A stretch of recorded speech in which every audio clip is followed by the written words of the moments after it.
Gente, mudando de assunto, o diretor executivo de operações e abastecimento da Companhia Nacional de Abastecimento, Tiago José dos Santos, foi exonerado do cargo nessa terça-feira. O setor liderado por Santos era responsável pela operação e pelo edital do leilão do arroz.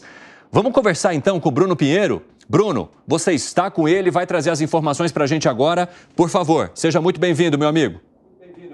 Justamente, Evandro, ótima tarde a você, a quem nos acompanha. Nós já estávamos antecipando essa informação aqui no último final de semana na Jovem Pan, esperando isso ser oficializado. Só que quando chegou a informação, nem mesmo ele que seria exonerado tinha confirmação, ficou sabendo através das redes sociais e dessa repercussão. E ontem houve uma reunião e aí logo na sequência veio então essa exoneração. E agora a gente conversa com ele ao vivo. Muito obrigado em aceitar conversar com a Jovem Pan, para a gente entender um pouquinho qual era a sua função. Essa compra de arroz, na verdade, já ouvimos informações de que não tinha uma necessidade. Diversos nomes lá no Ministério foram na contramão do entendimento do ministro, que não precisava de adquirir este arroz. Qual era a sua função exata dentro da Companhia Nacional de Abastecimento?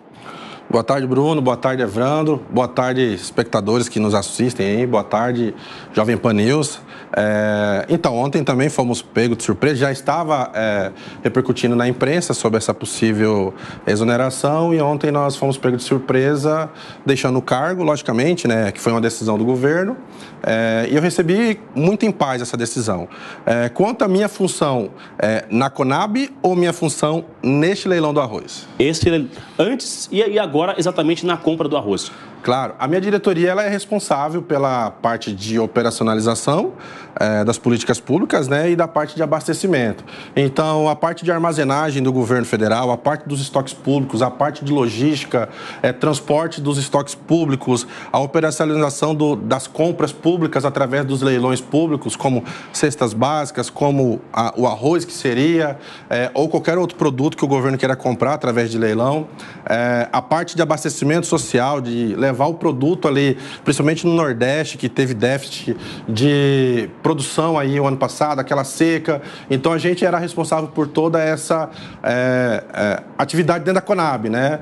E, logicamente, como nós somos responsáveis pela operacionalização de compras públicas e administração do estoque público dentro da diretoria de operações, o leilão, a parte de operacionalização do leilão, ela ficaria a nosso cargo com a equipe ali, com as 4 áreas que são distribuídas dentro da minha diretoria, né? Então, sim, qual que é a nossa participação no leilão? A partir do momento que o governo toma a decisão de fazer o leilão, a partir do momento que o governo fala as regras, quantidades, vai a demanda para a Conab.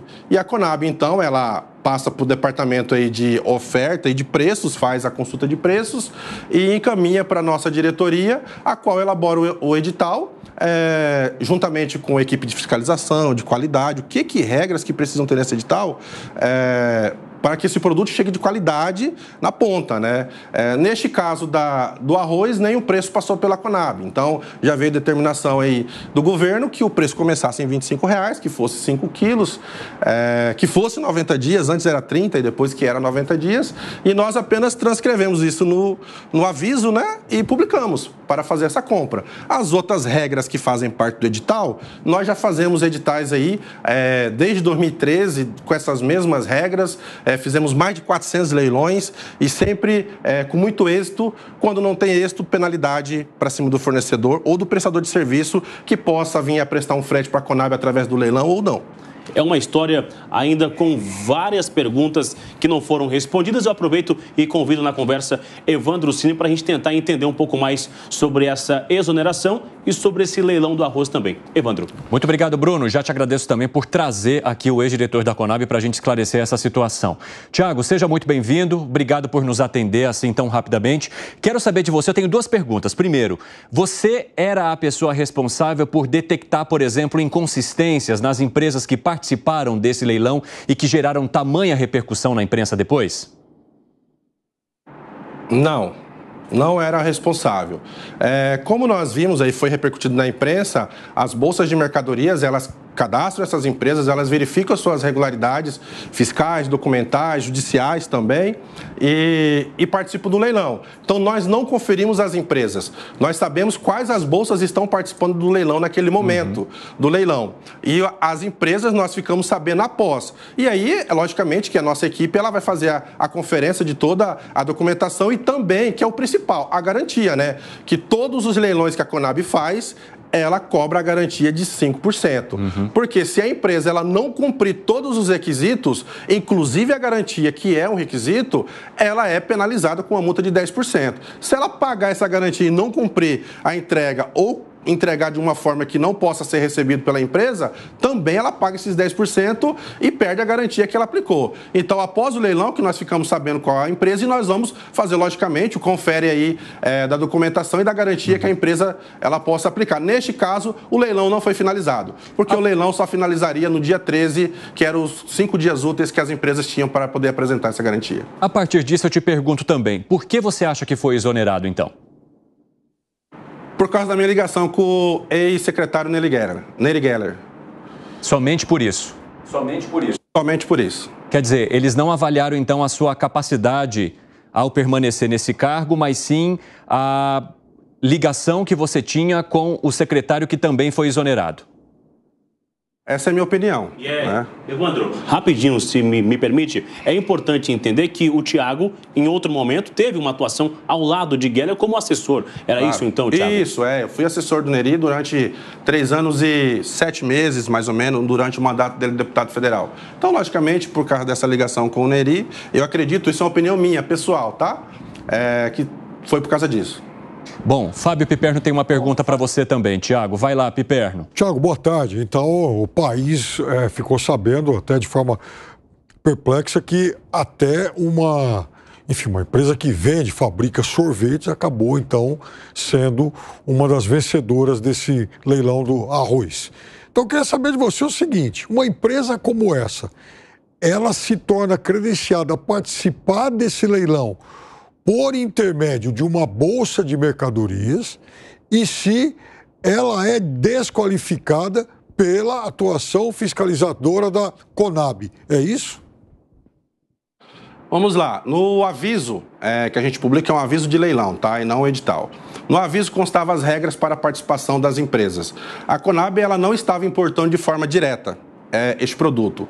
Ela lançou um edital no mercado, um aviso no mercado, para que empresas participassem e nos vendessem um produto, comprovando que esse produto foi importado a partir do leilão. Então, o critério que nós colocamos, que a empresa é comercializante, e aí eu fui atrás, depois que deu, logicamente, todo esse alvoroço, as 4 empresas que participaram do edital, elas são todas iguais perante ao aviso, elas são comerciantes, algumas comerciantes atacadistas, inclusive. Gustavo Segré. Tiago, boa tarde. Para não cometer nenhum erro, eu fui aqui buscar o nome de uma empresa que se chama ASR, Locação de Veículos e Máquinas. Essa empresa ganhou 2 leilões. Participou do leilão do arroz, que foi anulado, mas ela também participou e foi a única que se candidatou para um leilão de milho por 19,8 milhões de reais. Não chama atenção que uma empresa que faz locação de carro ganha um leilão para fornecer milho ao governo e, junto com isso, mesmo que tenha esses 5 dias de prazo que você mencionava, não é algo incomum que a Conab saiba das irregularidades eventuais dos participantes através da imprensa em lugar de pelos técnicos da Conab? Vamos lá. Eu não sabia da questão da SR até agora a imprensa também noticiar, porque a gente, como eu disse, só este ano nós já fizemos 48 leilões, se eu não me engano, agora já deve estar no 50º, que foi publicado, ainda eu estava diretor, inclusive vai ser amanhã para a compra de cestas básicas para atendimento humanitário do Yanomami. Eu não sabia o nome da empresa até a imprensa noticiar que foi a mesma empresa que participou lá. Eu não tinha essa informação. O que a gente precisa entender é que a regra do aviso ela foi seguida pela empresa e é um edital, seja público ou privado, ele foi publicado de forma ampla. Então, a gente divulga no nosso site, divulga no site da Conab, divulga todas as bolsas de mercadorias, elas ficam sabendo de todos os leilões que a Conab publica, todas as bolsas.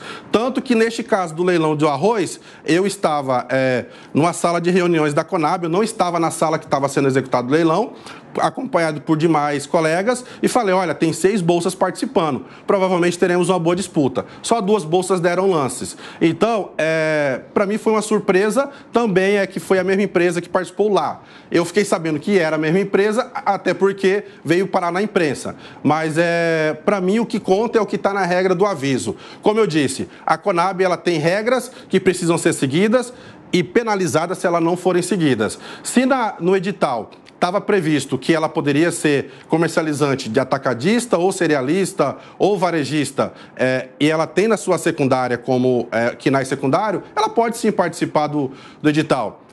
Eu sei que existe todo um alvoroço em cima desse tema e, logicamente, que nós estamos dispostos, nós não, agora a Conab, né, está disposta a melhorar aquilo que for necessário, mas como já recebemos visita da CGU, foi instaurado um grupo de trabalho pelo presidente da companhia, todo mundo ficou sabendo pela imprensa, ele convocou a AGU, CGU, enfim, já tem relatórios falando da robustez, do sistema que é blindado da Conab, que o nosso sistema de compra, ele é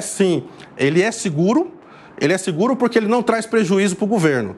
Então, a Conab, todos os leilões que a Conab faz, em hipótese nenhuma, ela traz prejuízo para o governo.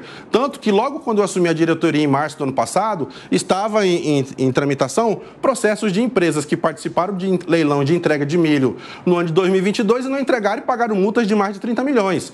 Então, quando uma empresa vai vender ou transportar para a Conab, ela tem que pensar muito bem naquilo que ela vai fazer, porque ela sabe que ela pode ser penalizada rigorosamente, inclusive com financeiro.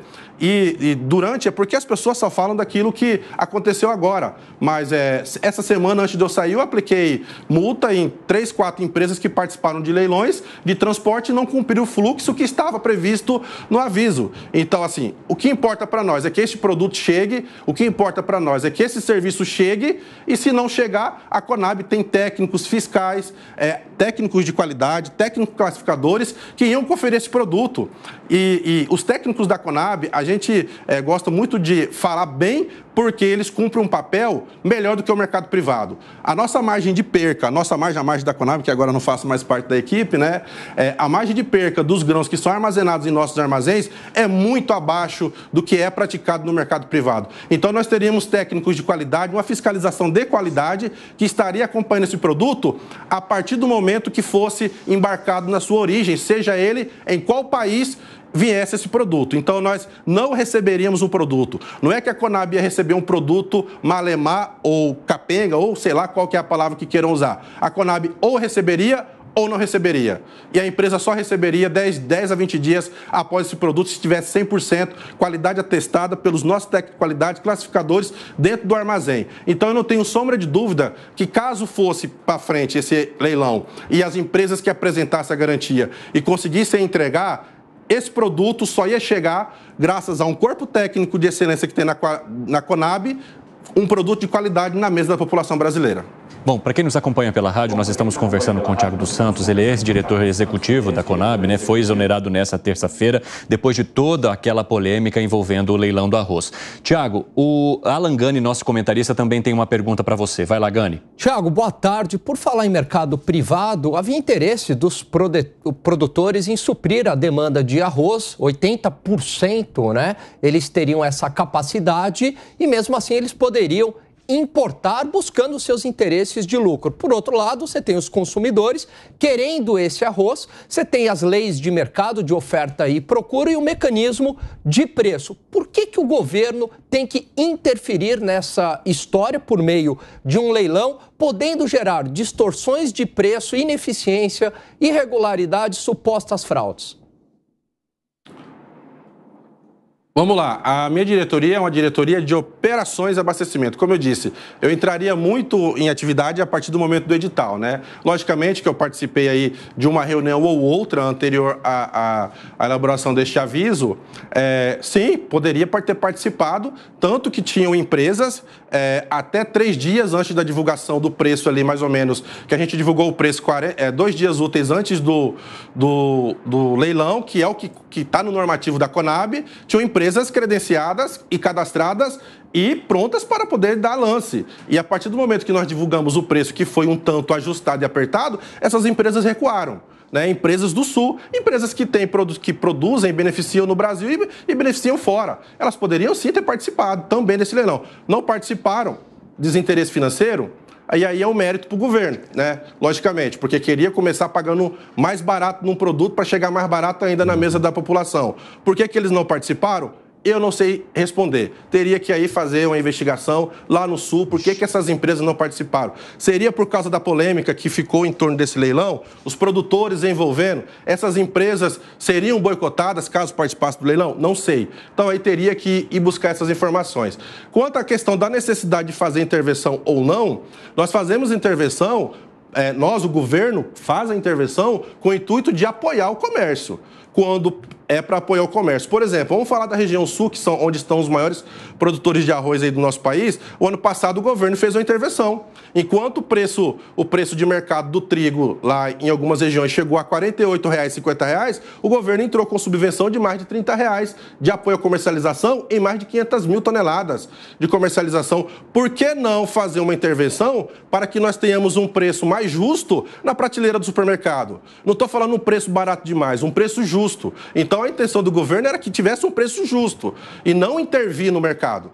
E esse é meu entendimento e é o entendimento daquilo que tem que ser uma companhia de abastecimento. Quando o preço está baixo demais, como foi no trigo, como foi no milho também, que foi executado pela minha diretoria, enquanto na região centro-oeste preços chegaram em algumas praças até R$ 27, R$ 28, a Conab entrou comprando 43, o governo federal, através da Conab, entrou comprando 43, R$ 55, protegendo o produtor.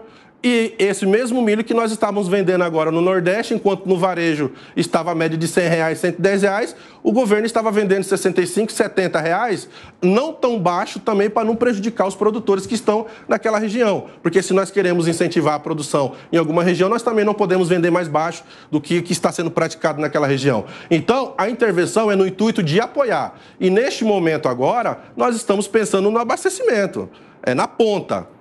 Aqui próximo, aqui onde nós estamos, eu moro aqui na Vila Planalto, vou todos os dias no mercado comprar pão. Então eu passo na prateleira do arroz para conferir preço. Arroz de R$ 39, R$ 44 e R$ 49, para nós que temos uma vida numa classe média baixa, ok. Mas e a população que um pai de família ganha um salário mínimo?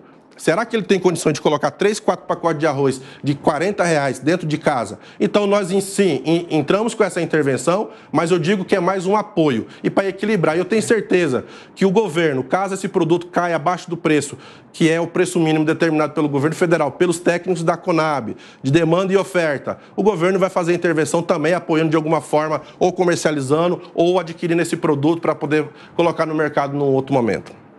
Bom, o Thiago dos Santos está conversando conosco ao vivo aqui, como mencionei para vocês, né? Ele foi exonerado, então, da Conab, é ex-diretor executivo, tinha uma ligação também com o secretário Neri Geller, que na semana anterior começou conosco aqui no 3 em 1, depois de também ter sido demitido, né? Segundo ele, porque o governo colocou como que se ele tivesse pedido demissão, mas ele veio conversar conosco aqui e explicou para os nossos telespectadores de que ele foi demitido também porque apresentou algumas divergências a partir dessa estratégia que foi apresentada pelo governo. E nesse momento, seguindo esse caso, temos agora o Thiago, que também conversa conosco aqui. O pessoal da rádio já chegou? Já está conosco já?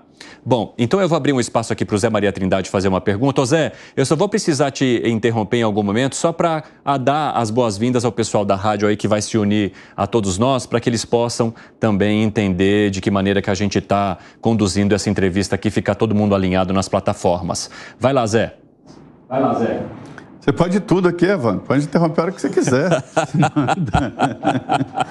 Eu acho que, inclusive, eles já estão... Eu acho que, inclusive, já está conosco já. Pessoal da rádio que chega agora, bem-vindo e bem-vinda. É muito bom ter a companhia de vocês. Só para a gente alinhar todas as nossas plataformas, nós estamos conversando aqui no 3 em 1, nesse momento, com o Thiago dos Santos. Thiago é ex-diretor executivo da Conab, foi exonerado nessa terça-feira, justamente depois de toda aquela polêmica envolvendo o leilão do arroz. Então, agora, o nosso querido Zé Maria Trindade vai fazer uma pergunta ao Thiago. Vai lá, Zé. Pois é, Thiago. Eu acompanho a Conab há muito tempo, né? O papel principal da Conab é a intervenção no mercado mesmo, né? Tentar ali fazer um preço bom, mas ao mesmo tempo investimento bom para o produtor, né? Essa é a função. Houve um tempo em que a Conab tinha supermercados, uma rede de supermercado que colocava em cidades para regular preço e oferecer produtos onde o mercado não ia, para se ter uma ideia. Mas hoje, agora você pode falar um cabidão de emprego, não é? Não tem exatamente mais essa função de regular, os estoques da Conab já não são tão grandes assim, ou seja, a Conab está com problemas, né? Não é um cabidão de emprego. Inclusive, nós, a Conab, agora eu estou falando nós porque ainda é muito, muito recente. Agora você pode falar. A Conab ela tem um déficit de pessoal e o que é feito pelos empregados da Conab com o atual quadro que existe hoje, por falta de concursos em anos anteriores, eu digo que são todos profissionais acima da média. Porque, vamos lá, teve a catástrofe climática agora no Rio Grande do Sul, eu estive lá porque a minha diretoria, que também faz a parte de entrega de cesta básica, eu fiz questão de estar lá para acompanhar o início da operação. No começo nós tínhamos 2 ou 3 caminhões, se eu não me engano, e 3 caminhonetes. Não faltou cesta de alimento em um abrigo que tinham gente desabrigados. E a Conab fez toda essa entrega. Vez ou outra, o Exército, ele ajudava de alguma forma, algum outro órgão ajudava. Depois chegaram mais 2 caminhões, encaminhamos aí ao todo desse tempo mais de 35 empregados espalhados pelo Brasil afora, para o Rio Grande do Sul para apoiar nessa operação. Então, não, a Conab não é um cabidão de emprego. Também tem outros programas, e não só da minha diretoria. Os estoques públicos da Conab, ele não é só para ficar guardado. Ele é para políticas de abastecimento social. O empregado que está lá no Nordeste, está lá no Norte, fazendo venda deste produto, porque se tem estoque público, tem que ter um empregado federal responsável por esse estoque público. Ele está lá fazendo a venda desse produto, é um empregado que ele precisa estar lá. Então, a gente não... E outros programas de outras diretorias, como o PA, que nós acompanhamos aí, que a gente fala que o PA é o carro-chefe da Conab, porque é o programa que leva a renda ao agricultor familiar e leva comida à mesa de quem está precisando. Então, existem diversos programas e a previsão de safra que a Conab faz, acompanhamento de mercado que a Conab faz, são as melhores previsões, ainda que apanhou tanto esses últimos meses aí por causa da previsão conservadora e depois chegou no final, provamos que estavam certos. Então, assim, não existe cabidão de emprego. Aliás, precisamos de mais gente, de mais técnicos profissionais para apoiar. Deixou de haver investimento em estrutura de armazenagem da Conab aí nos últimos anos. O ano passado retomamos aí, colocamos mais de 10 milhões de investimento, a recuperação de telhados de armazéns que passavam bolas de futebol. Hoje estão todos reformados, armazéns que não estavam credenciados. Quem vai fiscalizar esses armazéns? Retomamos o ano passado. Não, a Conab pode ser um cabidão de emprego no governo passado, que não fez quase nada. Mas nessa gestão que nós estamos lá agora, nós estamos sim trabalhando e muito. Eu digo que nós estamos há 1 ano e 3 meses aí, principalmente na DIRAB, que é a Diretoria de Operações de Abastecimento, como um cavalo paraguaio, que a gente, eu, por exemplo, eu só acompanhei o nascimento do meu filho porque ele nasceu no domingo. Porque se tivesse nascido dia de semana, provavelmente eu estaria em algum lugar, em algum estado, acompanhando alguma ação da Conab, né? Eu não tirei licença, a paternidade inteira, que seriam 5 dias, eu não tirei ela inteira por causa das ações da Conab. Nós temos muita entrega e muito a entregar e espero que o meu sucessor, que essa diretoria que aí está, que os empregados continuem com esse legado, que a gente... E assim, é até bom que agora as pessoas estão vendo a Conab, né? Porque agora vão ficar de olho, vão ver que a Conab está trabalhando mesmo e fazendo o abastecimento funcionar nesse país. A gente conversou aqui ao vivo com o ex-diretor da Conab, o Thiago Santos. Muito obrigado mais uma vez por conversar com a Jovem Pan, explicar essa sua exoneração, a saída e a sua atividade também dentro da Conab durante esses últimos dias até a sua saída. A gente continua acompanhando, inclusive com uma investigação também tanto dos órgãos responsáveis e um inquérito também na Polícia Federal. Claro, muito obrigado pelo convite. Eu quero um espaço aí para na hora que também finalizar toda essa apuração, todo esse inquérito, a própria CGU está reunindo nos grupos grupos internos já viram que não há conflito de interesse. Cada um é livre para poder comercializar da forma que quiser, fora do mercado. Não me perguntaram sobre o Robson. O Robson teve na Conab, sim, há 1 ano e pouco atrás, quando ele teve a intenção de abrir a bolsa de mercadoria. Encaminhei ele para a equipe técnica lá para poder dar o suporte e abrir. Foi a última vez que ele esteve nos visitando. Sobre a minha ligação com o Neri, sim, considero o Neri um aliado político mesmo. E é isso. Estou aqui para tirar quaisquer dúvida e uma observação. Escorreguei numa casca de banana que não foi eu que coloquei. A gente vai acompanhar, Evandro. E aí, só para finalizar, uma informação, a gente confirmou que a compra do arroz, ele seria comercializado no supermercado, sim, com a logo do governo federal, que seria esse repasse para os supermercados. Evandro. Essa informação ela é muito relevante, Bruno. Agradeço também ao Thiago pela participação. Ele quer falar mais alguma coisa? Sim, ele quer falar, Thiago. Claro. Evandro. Evandro, sobre essa questão da logo, tá muita polêmica, né? E ninguém fala o que é técnico, o que não é técnico, né? Apesar de eu não ter participado aí da decisão da logo do governo ou não, mas eu tenho uma história no serviço público, acompanhando aí orçamentos do governo federal. Para todo mundo que está aqui, qualquer investimento do governo federal tem que ter a logomarca do governo federal. Seja ele a fundo perdido ou não. Se você pegar uma placa de uma obra que está sendo executada pelo FCO, não tem uma logo do governo federal? Se você pegar uma placa de uma obra que está sendo feita com recurso do governo federal, não tem uma placa do governo federal, uma produção audiovisual que está sendo feita com recurso do governo federal, ainda que seja de emenda parlamentares ou não, ela tem que ter a logo do governo federal. Nós estamos falando de um produto que estava sendo comercializado pelo governo federal e ela tem sim que ter a logo do governo federal. Eu sou a favor. Estou há mais de 17 anos no serviço público, tenho uma história trabalhando com orçamento público federal, municipal, estadual, e tem que ter. Se tiver dinheiro público, tem que ter a marca para que todos saibam. Até para denunciar se estiver sendo comercializado de forma irregular ou não, tem que ter a logo do governo federal. Essa é a minha opinião. Evandro. Muito obrigado, Bruno. Agradeço ao Thiago pela manifestação e também pela conversa longa conosco aqui no 3 em 1. E parabéns a você mais uma vez pelas apurações e por conseguir trazer esses fatos para a gente sempre assim, rapidamente.